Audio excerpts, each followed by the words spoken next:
for the promotion of private sector capacity development for agricultural innovation in selected African countries. I am Fatima-Ezzahra Mengoub. I am Senior Economist at the Policy Center, and I will be your moderator today. As we know, agriculture plays a crucial role in the economic development of many African countries, including Morocco. However, the sector is facing various challenges such as low productivity, poor market linkages, and limited access to innovative technologies. One way to overcome these challenges is through private sector capacity development, which refers to the ability of businesses to improve their skills, processes, and the technologies to enhance their competitiveness and profitability. So to discuss all these topics, we have with us today Dr. Philipp Aerni. Thank you for accepting our invitation and for presenting the results. I would like just to add a few words about these results because it's a project that has been conducted by Policy Center and the CCRS, the PCNS and the CCRS, and now we are presenting the main results of the study that has been conducted 2 years ago. So Dr. Philipp is the director of the Center for Corporate Responsibility and Sustainability at the School of Management Freiburg.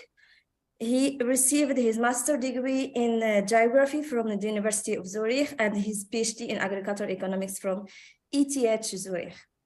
We have also with us Mr. Aniss Bouraqqadi, who is the head of agronomy at OCP Africa. Mr. Aniss is an agronomist. He gathered 23 years experiences in agricultural development in Africa, including 5 years in seeds businesses and 12 years in various roles in crop protection with multinational companies. Thank you, Mr. Aniss, for accepting our invitation. And last but not least, we have with us Mr. Axel, who is a country manager at Syngenta.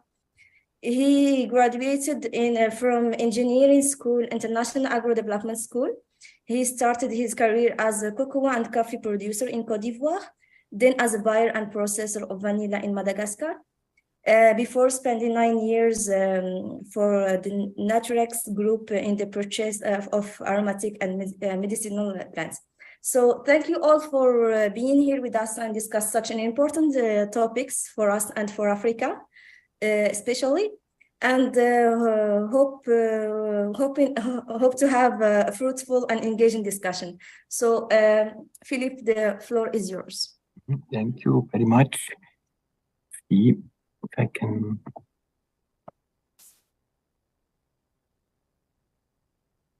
Is it visible? Can you see it? Very good. Yeah, thank you so much for inviting me to give this talk here and to hopefully have a very interesting discussion on the results of my 4 stakeholder surveys I carried out on institutional framework conditions for the promotion of private sector capacity development for agricultural innovation.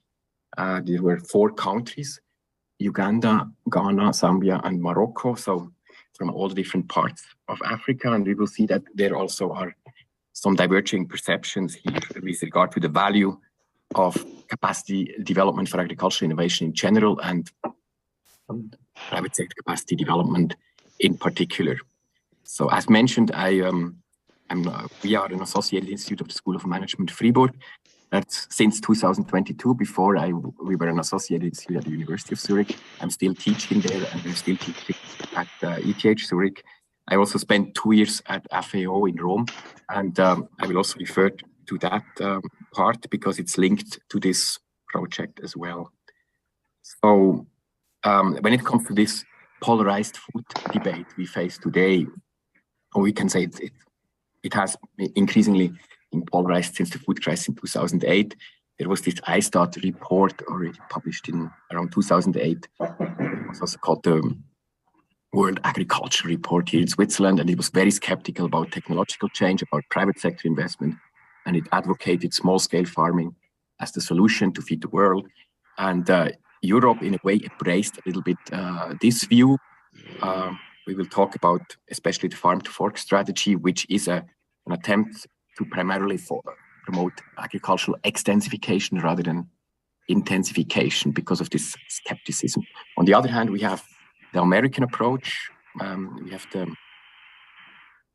new. There used to be the New Alliance for Food Security and Nutrition. It was a U.S. African initiative together with the African Union and NEPAD. It has been heavily criticized by the European Union, and eventually the European Union pulled out of it. And instead, Bill Gates Foundation came in, and eventually Agra became the big initiative, also based in Nairobi, but supported, of course, also by USAID and other players. And but it's also, they all claim to be aligned with the African-owned initiative. We will talk about this later. But where I come from is this G20 initiative in 2012 in Mexico by the agricultural minister, who argued that we need a platform for capacity development for agricultural innovation. They called it the Tropical Agriculture Platform. It was based at FAO. I was there a consultant to do a first needs assessment of what developing tropical countries need. And the results were not taking any sides here. And finally, we also have, of course, the South-South collaboration with China. But here are the Africa-owned initiatives. Of course, CADEP is very important with the Malabo Declaration. We have the Agenda 2063. We have the position paper of the African Union with regard to the Food System Summit. And they all indicate that they would like to have more private sector involvement in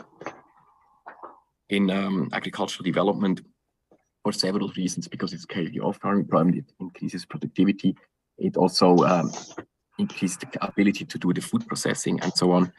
And so now we had the Food System Summit in 2021, where, in my view, the Africa-owned initiatives, the approach of the Africa-owned initiatives have been largely embraced, but it has also a lot of opposition, not just here in Europe, but also some African organizations that oppose this approach of promoting agriculture, sustainable intensification. They would still associate sustainability mostly with agroecology and small-scale farming.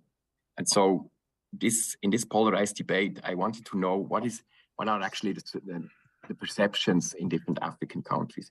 And this is based on a prior needs assessment we did for FAO. It was called Assessment of the Current Capacity and Needs for Institutional and Individual Capacity Development in Agricultural Innovation Systems.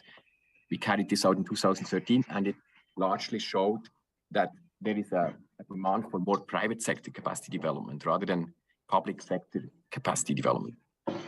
So that was intriguing to me because it's mostly associated with the public sector so far, especially in development assistance. No project has so far been funded that promotes private sector capacity development. And when it came to promoting the Tropical Agriculture Platform, the European Union became the largest donor, and it focused largely on promoting its agriculture innovation systems approach, which is not really involving the private sector. So far, it doesn't have any private sector partners. And there was a FSN forum on what African entrepreneurs need, what kind of capacity development. And there was really outrage there in 2009 that it doesn't address their main concerns. And so this discussion is also has been published now 2 months ago by myself in Frontiers in Environmental Economics. So that's the sort of the policy background here. And you will, in this paper, I also argue that the European Union, with its intention now to export the farm to fork strategy to Africa, may offend also the ownership principle in development assistance, because based on the prior needs assessments, Africans would prefer to have more private sector involvement, and the Tropical Agriculture Platform, which is promoted by the European Union, does not have any private sector partner. So I approached different partners in Ghana, Zambia, and Uganda. It was at the beginning FARA, the Forum for Agricultural Research in Africa. I conducted the first survey when I was based at FAO in collaboration with FARA. It was Irene Frempong, who also realized that this is really an issue that has to be addressed. And then, fortunately, we had also collaboration in Morocco, namely the Policy Center for the New South. And it was a very fruitful collaboration. I believe we drafted the questionnaire together, we conducted pre-tests, and then we carried out a survey combined with some expert interviews. So the project was funded by the Swiss Agency for the Development Cooperation. I myself increased a little bit the pressure because I argued, well, there has been a large-scale research program called Research for Development, funded by the Swiss National Science Foundation and the Swiss Agency for Development Cooperation. They spent 100 million over 10 years, and not a single project cared about the role of entrepreneurs, the role of innovation for development, or also the role of the private sector. And so they gave me this project because I identified a certain gap, and I was very happy that I then could carry out this survey. And we gathered, of course, the feedback, where should we do it? And then it was an agreement of FARA, but also the policy center, that we should use the whole of Africa approach. So one country in the west, in the east, in south, and the north. Then it was COVID time, of course. We initially planned to carry out the surveys in the countries, but that was not possible. But I mean, if you look at the return rates, it is not bad for the fact that I could not really be there. So we had 24 participants in Uganda, 31 in Zambia, 36 in Ghana, and in Morocco, 18. So the return rate in Morocco was a little bit low. Maybe our partners, they told me that there were several obstacles when it comes to the timing of the survey, but we will see that the results were nevertheless telling and useful, and I'm looking forward to your interpretation. We had some challenges with FARA, because when Iro and Frempong, the partner I knew, left, there was no successor, and then we switched to Confidence as our implementation partner. So here you see, where did the survey participants come from? They represented institutions. I divide them in academia. A, B is business, B, A are business associations, G is government, I always international organization, L is politicians or the legislature, and NGOs is white. And so we see here, when we compare Ghana, Morocco, and Uganda and Zambia, that in Morocco, we had a lot who were not indicating what kind of institution they were representing. So NA means not available. And I don't know what the reason was, but we could identify that they were from Morocco, at least. That was good. But then we see we have also a relatively large share of academics in Morocco and a relatively large share of government representatives. The share of business institution was small, not the share of NGOs compared to the other countries. So here, what I wanted to know in the first part of the questionnaire is, what are the perceived constraints faced by agripreneurs? And that was a list of different problems. And now here, this spider graph allows us to see what are really the main concerns in African country and in Morocco in particular. The lack of value chain integration seems to be a concern to all countries. And we see Morocco is the blue square. Generally, Morocco seems to be less concerned than the other countries with regard to these challenges. But of course, some challenges are taken quite seriously. Also, the quality of business services is one.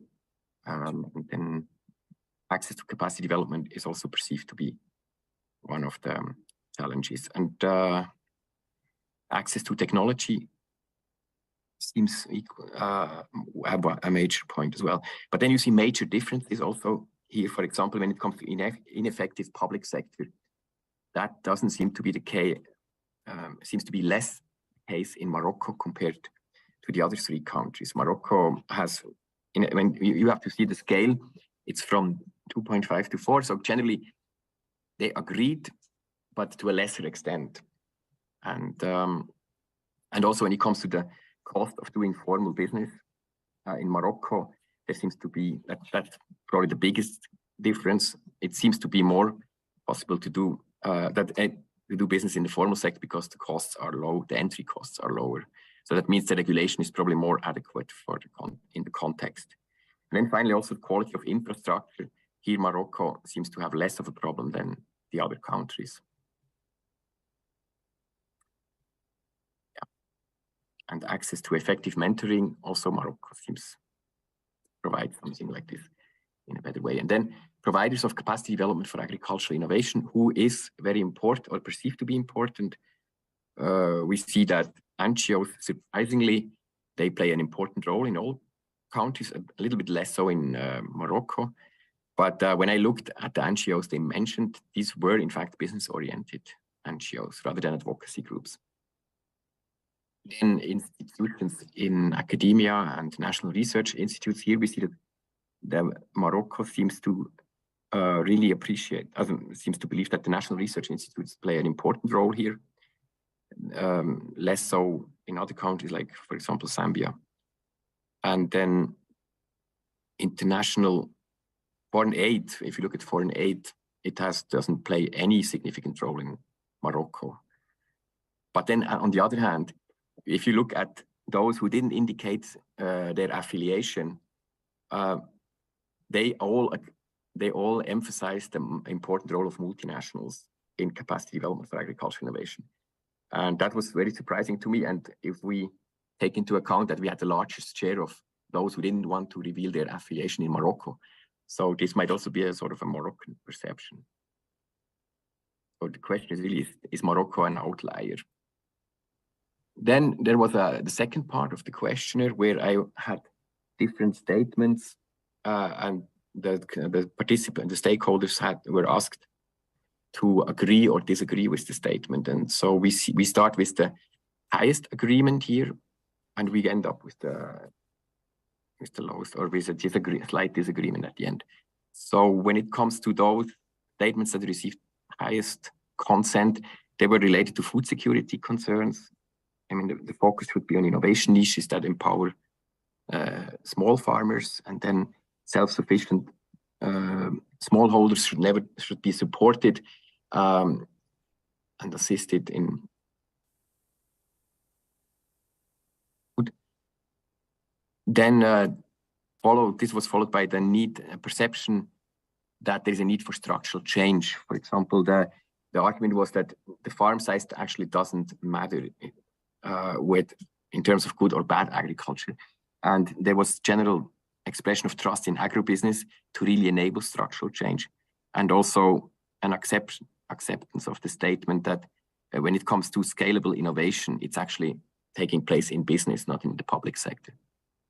Then there were some environmental concerns here related to applying the precautionary principle, benefiting from carbon trades or carbon sequestration. And then the general argument that profits might go at the expense of sustainability. Some agreed with this part as well. Then finally, but then you see what follows. The statement, poverty is actually the main enemy of sustainability. That one received also quite a lot of consent, which in my view is contradicting the perception that profits impair sustainability, because you get people out of poverty by creating prosperity. So that means it has to be taken also into account. Then finally, there were some the question, can the public sector tackle rural poverty alone? And we see that there is very little consent in this area. Here, what we did is creating variables out of these statements, and but also the perception in the first part of the questionnaire. When you look at these vectors that have been created in this pie plot, what we see here are the variables representing particular statements. For example, CV means conservative view, and then PROG means a progressive view, ENV means environmental, emphasis on the environment, FA means foreign assistance, BC means business conditions, AB, one can see, is the administrative burden, financial business constraints is FPC.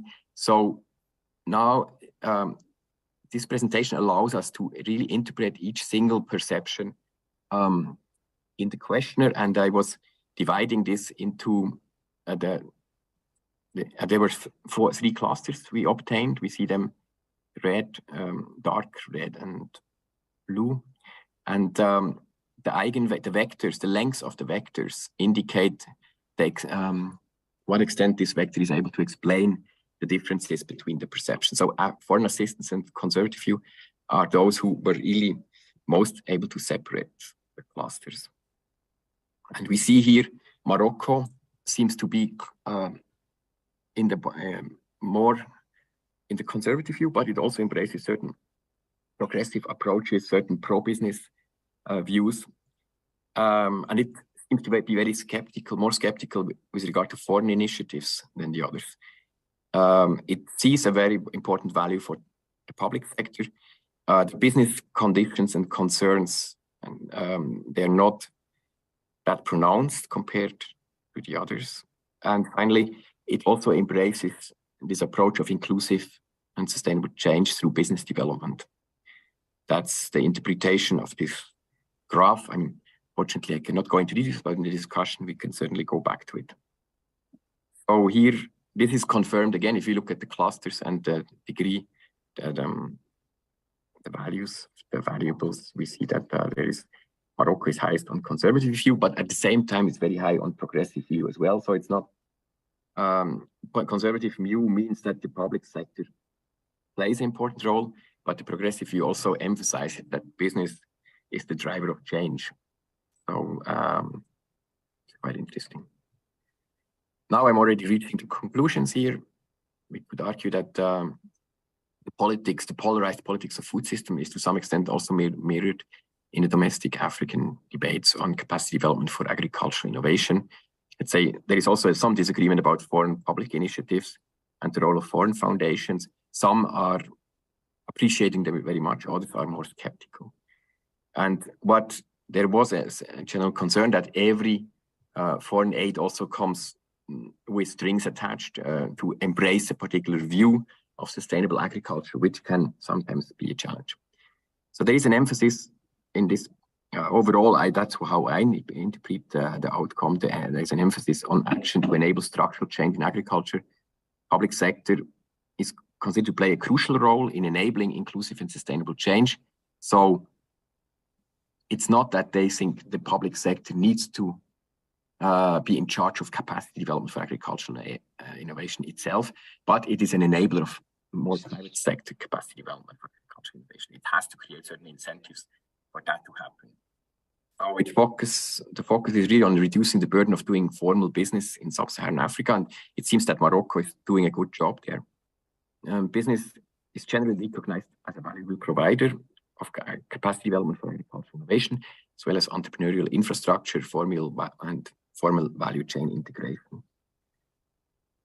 In a way, the stakeholder perception patterns in Morocco seem to be, to a certain extent, an outlier. There is more trust in the public sector as an enabler, as I mentioned before. And the question is this related to the fact that there is actually there are actually domestic agribusiness champions like OCP and others, which are not around in the other countries we surveyed. So there was little participation from the side of business in Morocco, but at the same time, there is a pro-business attitude within the government, which is was surprising. And then finally, also the other question is, do the survey results indicate that there is an ownership problem in the promotion of capacity development for agricultural innovation in development assistance? I think this is less pronounced in Morocco. We see that we saw before that foreign assistance in agriculture is not perceived to be that as important as in the other countries. But maybe you have your own polarized debate in Morocco. I'm curious to learn more about this. So thanks a lot for allowing me to talk here, and I'm very much looking forward to the discussion. Thank you. Thank you very much, Philipp, for the very insightful presentation and results. There are a lot of information just to wrap up. I think following your results, Morocco is an outlier compared to other sub-Saharan African countries, where public sector and the private sector, both of them, play a crucial role in the capacity building, in the capacity development, in capacity building development in the sector. I move forward Aniss, who will be giving us his feedback and maybe more insight about the subject. Thank you, Fatima-Ezzahra. First of all, thank you, Philipp, on the very insightful presentation. I think it wasn't easy to come out with those results. It takes time. and also to manage the survey and to manage to have quality feedback from participants is not the most easy thing. But to be honest, I learned a lot from your presentation. What was the big question mark for me is the perception of the foreign aid in Morocco and why it's not really perceived as, let's say, a tool of development of innovation capacity. But this is something that we can debate about. But I believe there is a matter of communication here, and also a matter of, let's say, how we can allocate the foreign aids or any other initiatives to the most benefits activities in terms of agricultural sustainable development. But we can debate on that. What I can say that anyway, either for Morocco or either for Africa, there is a strong need for partnership between stakeholders. So usually we talk about public-private partnership, but let's address it as multi-stakeholder partnerships. And I believe somehow we are moving far from the way of thinking that was in place some years ago. I'm talking in a global way. And everybody realized the importance of having multi-stakeholders approaches in order to be able to have the expected impacts at scale. Because talking about agriculture, talking about sustainable development, I believe the targets of all stakeholders is somehow to reach sustainable development of this system of agriculture in Africa. And frankly speaking, I just come out from a workshop that we are having here at the UMCSP, and we were talking about the same thing. And one message from one participant was that nobody is able to implement initiatives or to reach targets in terms of sustainable development of agriculture in Africa alone. So there is a recognition from all parts about the importance of having this approach. I think Morocco was somehow kind of pioneer in this direction. I think the Ministry of Agriculture and the governments of Morocco in general, they already launched many initiatives of public-private partnerships. Again, we are talking about private and public partnerships, but it goes beyond that. I think many successful cases can be addressed and can be discussed in Morocco. And frankly speaking, personally working on sub-Saharan African countries, there is always a request from the partners to learn from the Moroccan experience and somehow try to duplicate it in sub-Saharan Africa. I believe somehow the challenges of agriculture are global with, let's say, continental and country specificities. At the end of the day, it's about climate changes, it's about, let's say, quality inputs, it's about sustainable agricultural practices, it's about farmer education, etc. But the accuracy, the severity of the situation is different from country to country, from continent to continent. And this is why it's very important to have this holistic approach, but also trying to not lose addressing the specific needs of each country, of each situation. Don't forget about the farmer situation is different from country to country and even in the same country. And Axel can address that in Morocco, where we have the very professional farmers exporting to Europe, to US, to Asia, according to the, let's say, the high level of standards requirements, either regulatory requirements or market requirements, but also you have the smallholder farmers that you should address.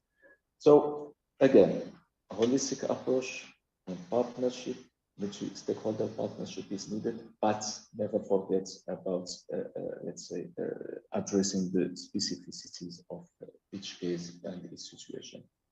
I can talk about maybe the experience of OCP Africa in this direction. And as I said, challenges are global. Maybe the severity is more, let's say, important in Africa. We should not forget that we are talking about continents where approximately 280 million persons are suffering from malnutrition. It's a continent importing, depending on the year, depending on the conditions, climatic condition, productivity, etc. But importing approximately 100 million tons of food, which costs, again, depending on the prices on the international markets, but it costs approximately 75 billion US dollar. So there is a huge need to work on, let's say, food security, productivity of African agriculture, because it has human impact, it has also economic impact, but it has environmental impact. Because at the end of the day, and this is something that I would like to address, if you look to the African continent, the productivity growth is coming mainly from land expansion.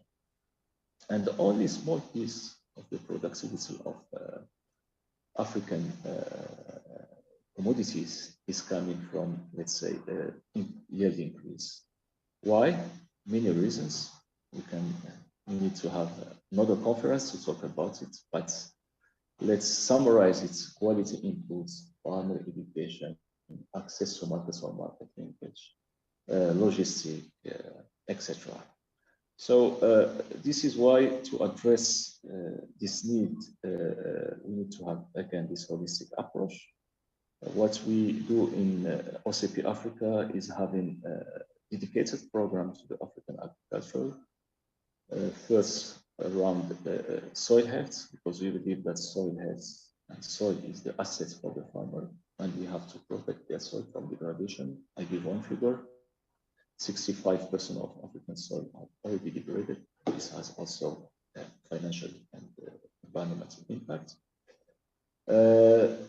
We are trying to provide the African farmers, and especially the smallholder one, with the adapted solutions to their needs. And this is why we have full team presence in the field, trying to assess the soil needs. Till now, we're able to map approximately 50 million of African soils, 50 million hectares of African soils, and to provide approximately 44 customized formula to specific crops needs and soil needs.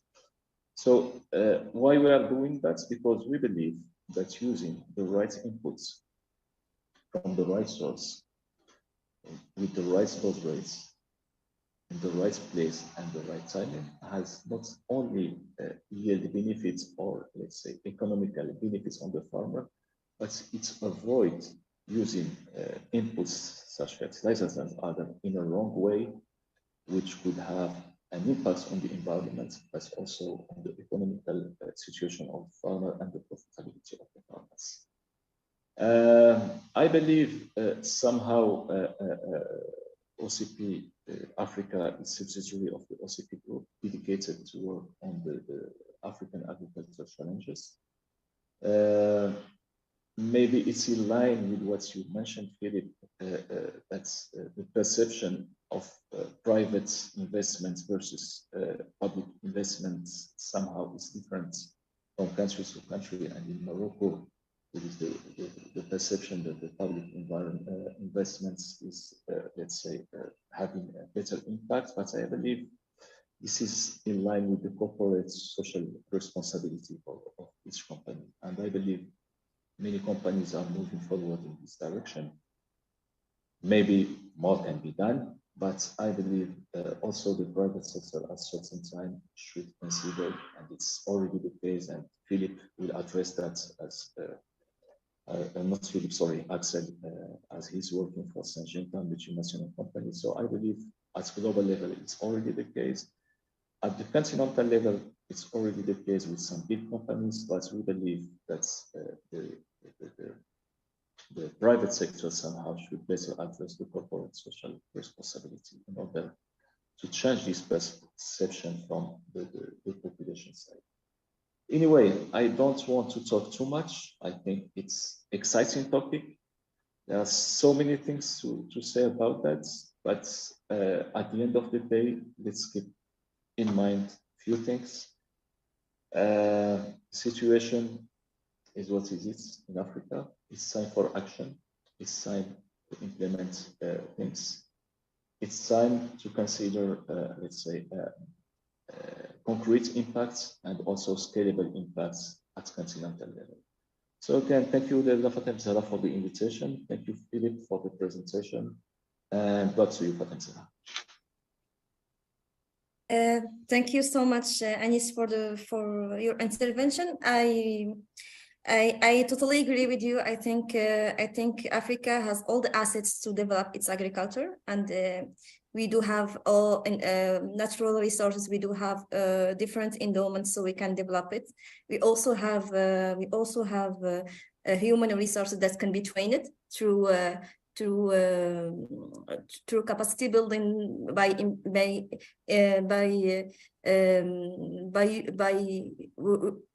using all resources from the public and the private sector. I think it's very important to have this synergy between the both entities. And also about investment, I think public investment is very important because it ensures the public goods that the farmer needs. For example, infrastructure, the roads, and all the physical infrastructure that is needed.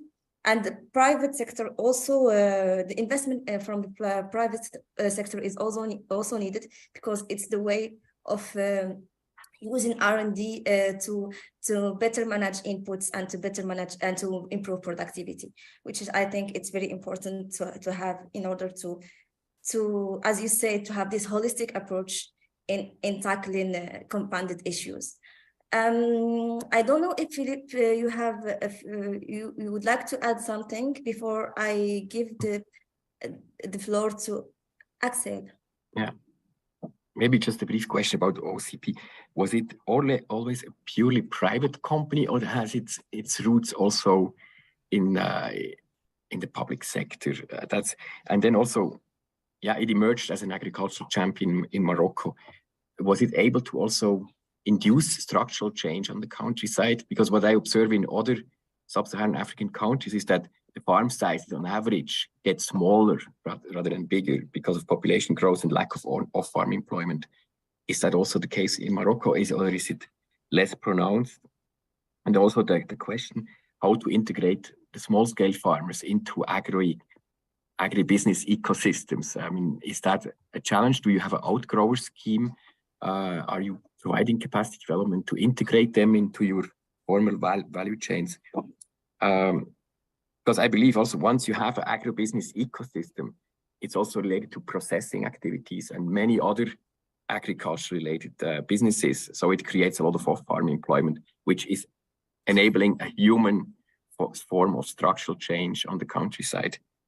So that's from my part, which I'm curious, but we can also discuss it later on. Yeah, okay. Thank you, Philipp. Well, of course, you have this diversity of farmer profiles everywhere. So in Morocco or in sub-Saharan Africa, what is clear is that in sub-Saharan Africa, the share of either land or either number of smallholder farmers, so either the lands owned or not owned, but at least used by smallholder farmers, because the land tenancy is not a topic in sub-Saharan Africa.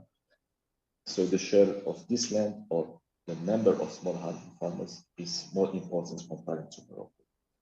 Also, I don't want and I don't like always to have this, let's say, one-way statements, but in general, the technicity level in Morocco is higher than in sub-Saharan Africa. But it doesn't mean anything. If you go to some production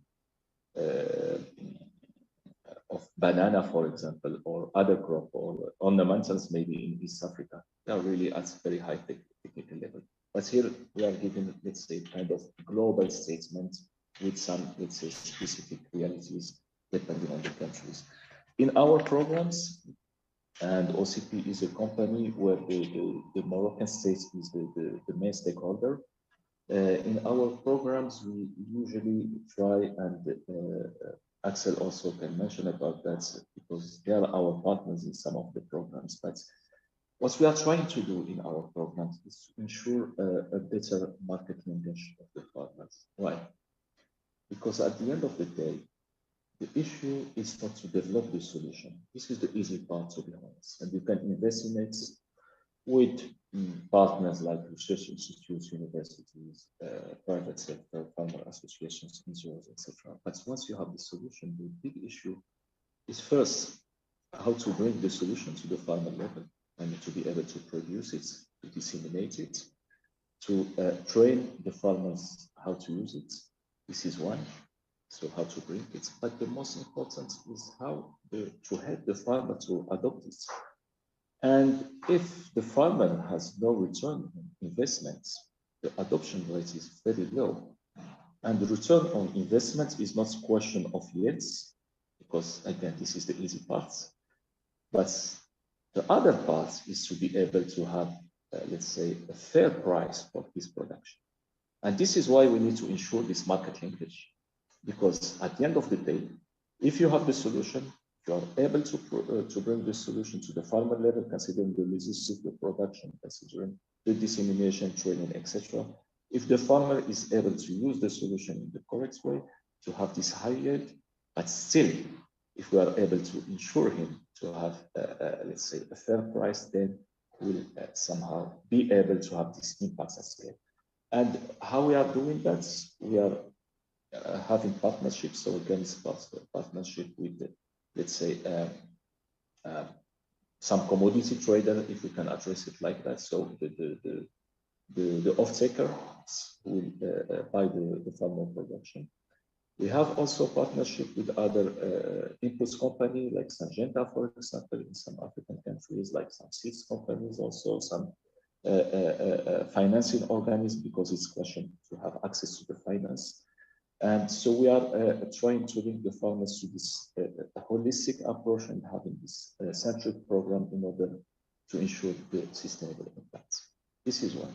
Second, in some cases also we are developing specific programs for young people coming from rural areas, so still working on the agricultural environments, and we are providing them with training, education, certified education with partners, and somehow we are trying to push them and giving them facilities to become a kind of agri-promoter. So it's about certified, let's say, education with local universities, institutes, etc. It's about equipment with recyclers, and also somehow training them to provide services to the farmers in the ecosystem of OCP. So somehow we have what we call the farmer fortune house. It's a farmer house with plenty of services, education, seeds, crop protection, machinery, fertilizers, etc., where the farmers can come, they can have advice, etc. But also those agri-promoters that we are educating have the facility to take the free cycle and go to the field and give advice on the field. And from one part, you have advice coming from the community, from young people, educated to do that in the right way. And from the other side, you are creating jobs and opportunities for young people who usually prefer to go to the city instead of sitting in rural area where there are no activities beside farming. Last but not least, and thank you, Fatima-Ezzahra, you mentioned that education has many levels. So I addressed already farmer education, but we strongly believe that in the agricultural arena, there is a need to have a kind of efficient system of education of scientists, of, let's say, engineers, of other, let's say, profiles, because at the end of the day, we realize if we take soil scientists, we don't, so the need is huge in Africa. There is a need to have new generation of soil scientists, well educated, from African universities, and I'm talking now from UMCSP. I'm physically here present, and UMCSP is one of the universities, African universities, trying to bring the knowledge, the excellence in terms of education to the African continent in collaboration, again, and partnership with many international universities, like, I don't want to give names, but many European, African universities in order to be able to have this knowledge transfer at different levels, either to farmer level, but also scientist level, engineer level, technician level. By the way, one thing we are working with the governments of many countries on specific projects links to education. One of them is in Ivory Coast and is about the new school of digital farming. So this is again a customized education to young generation, more oriented to digital, but how digital can serve agriculture. So many things to say. I will stop here because anyway, it's a passionate debate and we can exchange for more than that, but I believe we'll have other opportunities to address it. I'm not sure if it's answered to your questions. Thanks a lot. That was very informative, and yeah, I'm eager to learn more about the Moroccan system, which unfortunately I couldn't visit the country because of COVID, but I hope I can do that later on. You know, Philip, you're always welcome. You can come whenever you want. So without further delay, I will move to Axel so he can share with us his thoughts from another perspective, from another big player in the private sector in Morocco and worldwide also. Thank you, Fatima-Ezzahra, and thank you, the Policy Center from the News for inviting me, and very interesting debate. Thank you, Aniss, for your intervention, and Philipp for your presentation. Just a few words on my biography since we stopped 10 years ago, and probably the reason why I'm here is that I spent 6 years in West Africa on agro-input in industry, both in Côte d'Ivoire and Ghana, and I am now based in Morocco in charge of Maghreb for a bit more than 3 years, and for Syngenta. And for sure, we can see some difference, as Aniss said, on the productivity and the innovation in agriculture in Morocco compared to West Africa. We can see a difference, and a part of the reason I would say is linked to the institutional framework, which is a bit easier and stronger in Morocco to promote innovation in agriculture. As you know, at Syngenta, we are a Swiss-based company, one of the world leading company in innovation, investing a lot every year, close to $500 million on innovation, in crop protection, on seeds, crop protection, both on chemical and biological solution. Also investing on seeds, bringing new varieties resistant to disease, to virus, protection of seeds, in biostimulation also. So a lot of new solutions are coming in the market and will come in the markets. And in Morocco, we can see most of these innovations are present and used in Morocco. To answer your question, Philip, if it's related to the existence of domestic local champion, I would say yes, for sure, it's help when we see what OCP is doing locally, but also some champion in farming. You have some very good companies doing farming in Morocco, exporting to Europe, and using modern technology and looking for innovation. So all these local champions are certainly supporting this. And I would say that also the policy in Morocco with the Plan Génération Vert, the Plan Maroc Vert, and then the Generation Green promote innovation and easier to support innovation and agriculture. So I would say it's a yes, but a yes probably not for all the farmers. As Aniss said, it's quite easy to reach the larger farm and who have a possibility to use innovation, but a bit more complicated for medium and mainly small farmer. As you say in your presentation, the public sector alone cannot tackle rural poverty alone. I would say the same for private sector. We cannot promote innovation alone to the smallholder. There are a lot in North Africa. There are also a lot in Morocco. And for us as a private company, we do as much as we can with our partner. We use a partner for the distribution of our products and also for financing agriculture.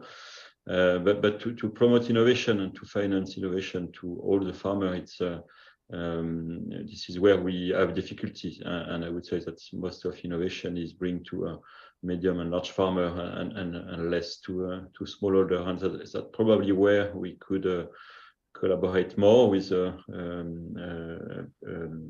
public institution and could have a bit more support. We try to develop this. We have two partnerships with INRA in Morocco, research partnership, and one on seed care technology some technology will protect the seeds for cereal and pulse, and we can bring a lot of yield increase. And within how we try to prove that this technology can bring more yield to the farmer and more profitability at the end.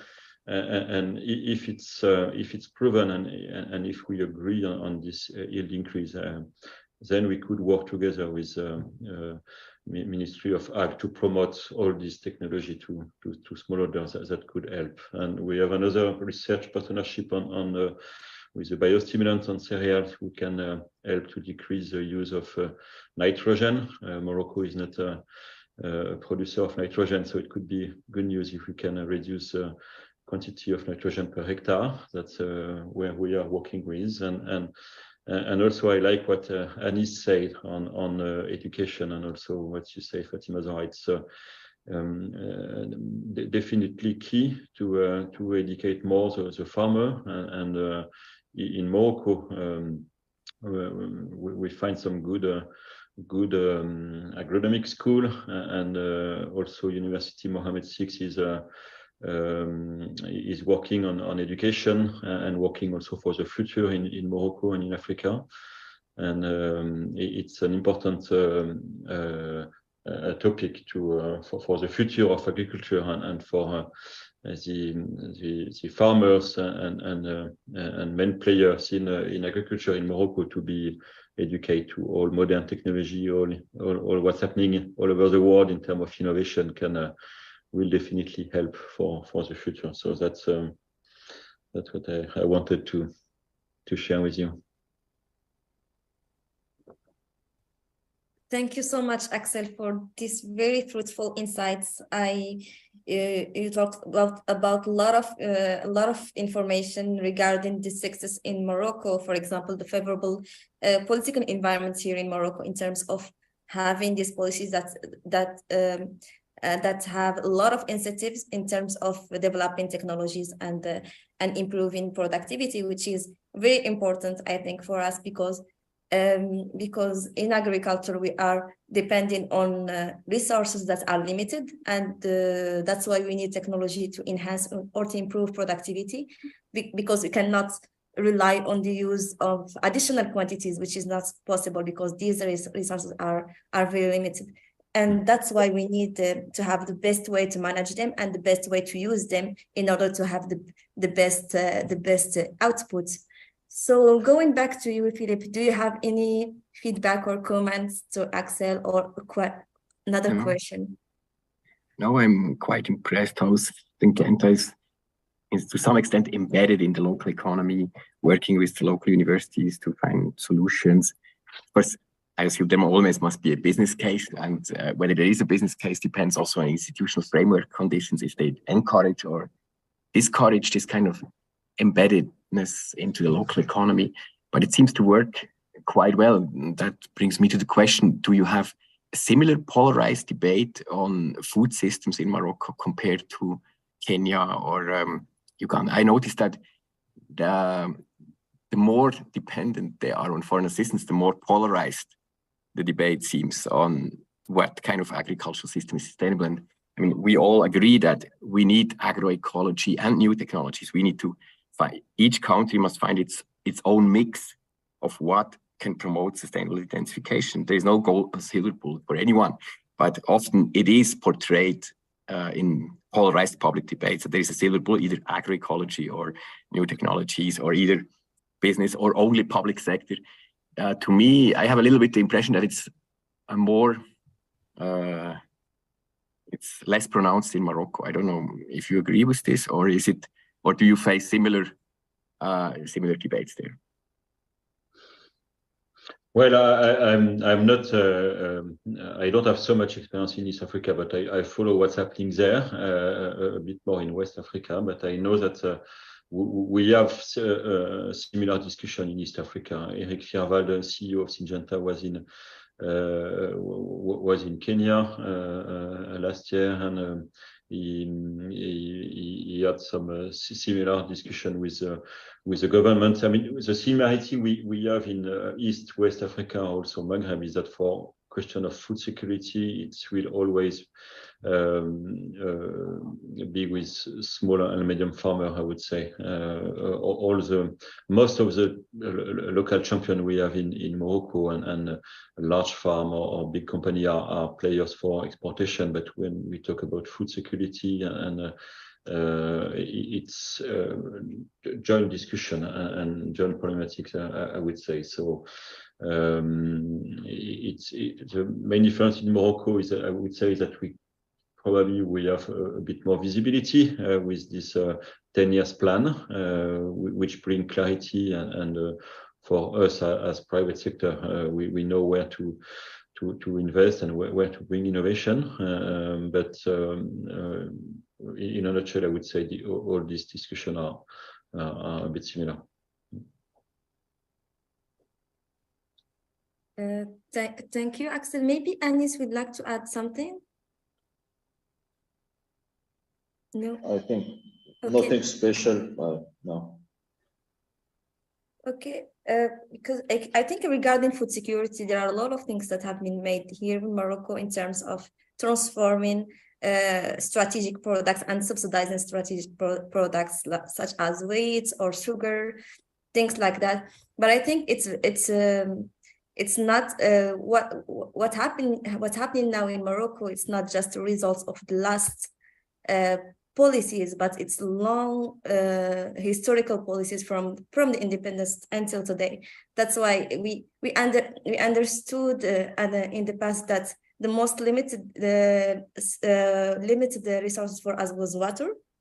Then that's why we invested a lot in water, in developing technologies that managed water from the supply and the demand side. And then also we try to implement new technologies that improve land productivity, such as the use of fertilizers or all the products for crop protection. And all these actions were toward strategic crops, even for domestic products or domestic markets, or for export markets, which are export products, which are very important for us. So it's a holistic approach that we have in Morocco to manage risk in terms of not having a rain, and also to have the best yield that we can in terms of strategic products. I hope this answers your question. Yes, I was wondering, when it comes to the holistic approach, do you still make this strong distinction between food crops and cash crops? Because that seems to be a source of polarization, right? The assumption is always food crops, everyone invests in cash crops and exports it, but there is a neglect of the food crops. But I believe that food crops have to become cash crops to increase food security, right? Yeah. Otherwise, we don't invest in them. And what is Morocco doing to convert food crops partially into cash crops so that it's more worth investing in food crops? I mean, I think we don't have this problem here in Morocco, because when we talk about cash crops, we talk about cocoa and cotton, and here in Morocco we don't do these crops. We have cash crops that also are tomato and other vegetables that are used as food. that's why we don't talk about cash crops just as cash crops that are not used every day on a daily basis for consumers. That's why we don't have this problem about this distinction between cash crops and food crops. And I think the other experts can join or agree or disagree with me, but I think this is my personal point of view. I think there is no distinction between the two of products here in Morocco.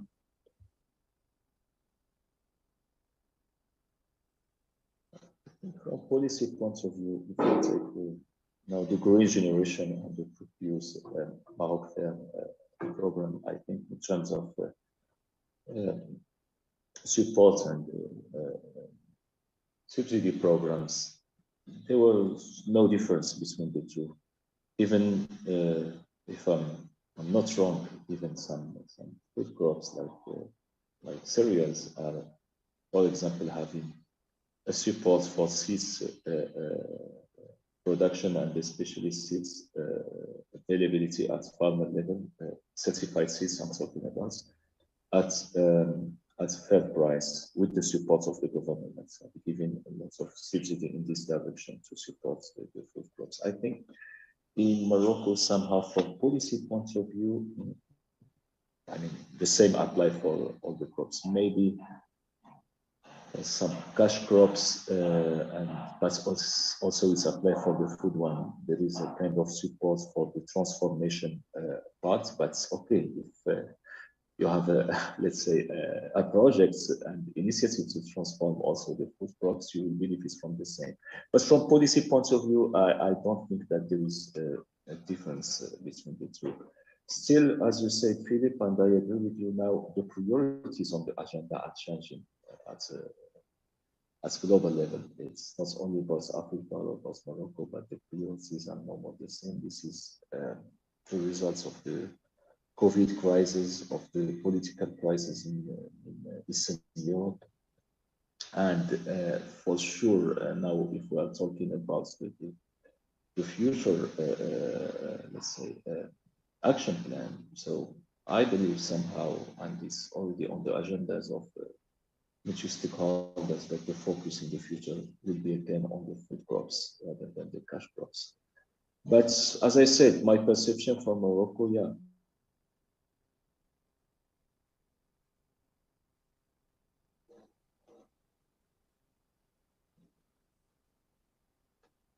Okay.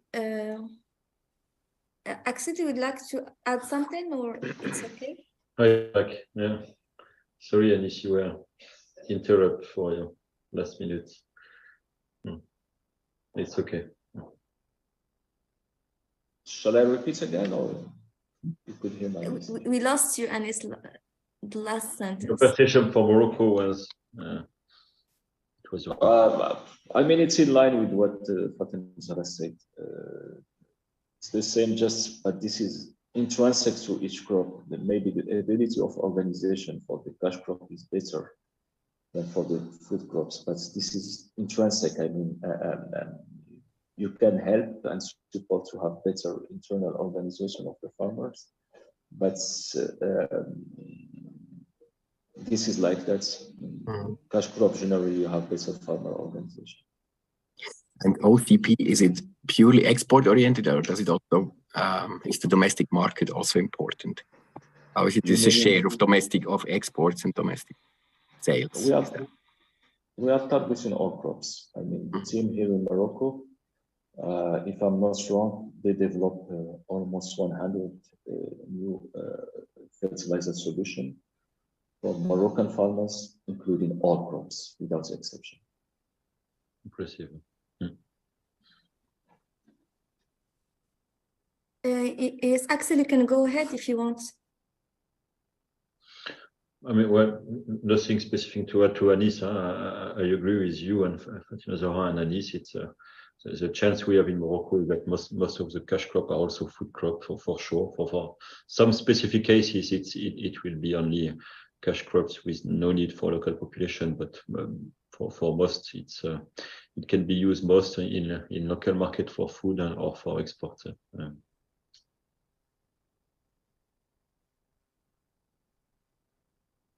And I think the main production is for the domestic markets. The main production in terms of quantity is allocated to domestic production for domestic market, not the exports. So learned quite a bit about the Moroccan context. Maybe I have a question for you, Philipp. You have been questioning us, but now I will give you a small insight about Morocco. I think we have been talking about Morocco as an outlier, as a champion, as a country that is doing good, but we also suffering from other issues. We know that. According to your results to this project, all the insight that you have been having in this project, what are the most effective technological change that we need in Morocco, for example, to overcome the lasting issues? Because we do have issues, even though we are doing good, but we do have issues.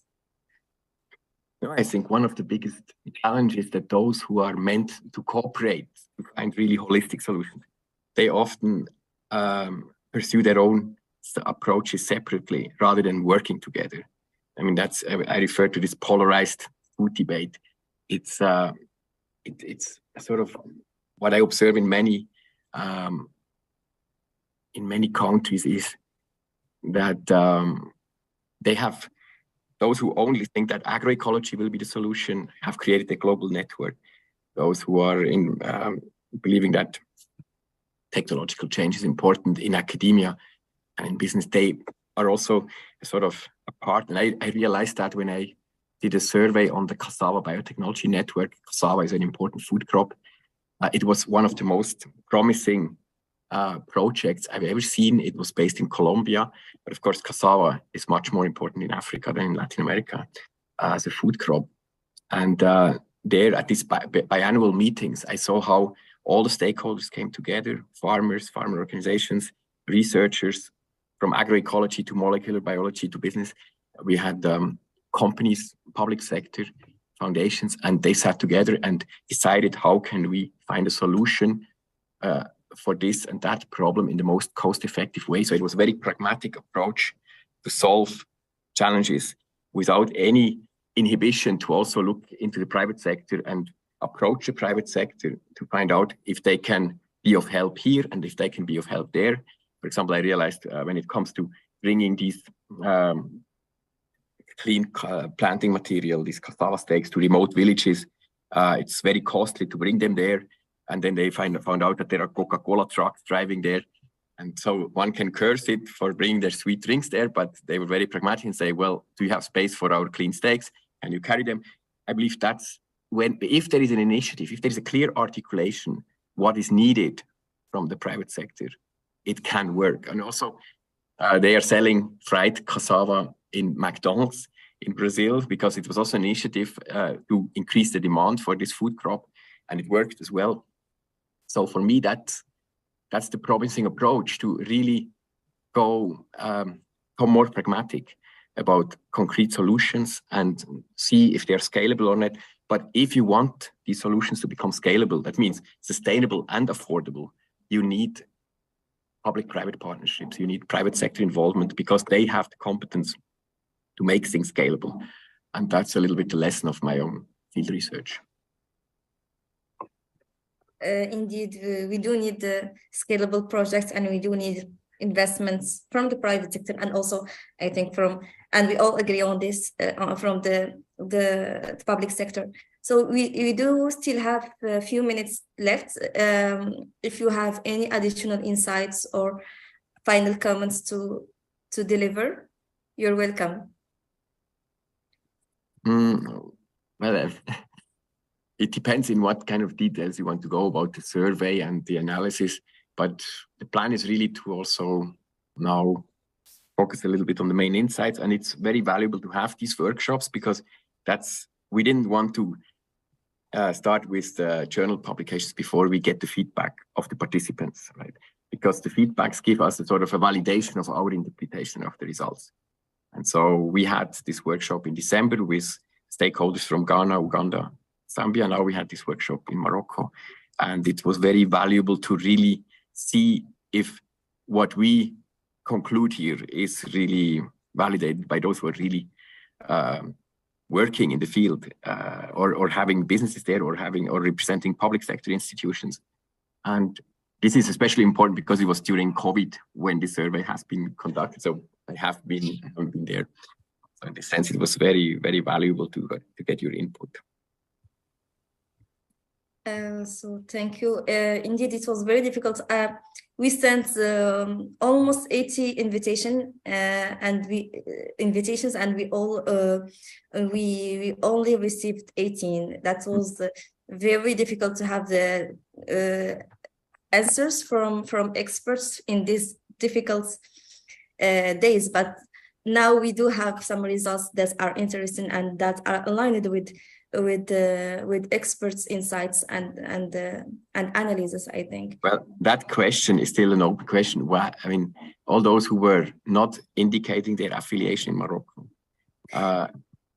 where did they come from, and why did they believe that multinationals play an important role in private sector capacity development, and compared to all the others who didn't think that they're that valuable? But yeah, that will probably remain an open question because we don't know their affiliation, but it was definitely interesting.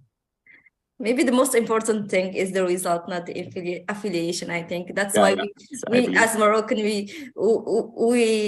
try to have efficient results rather than having who said that or that. Exactly. Maybe last comment from you, Axel, and then Aniss before closing the session.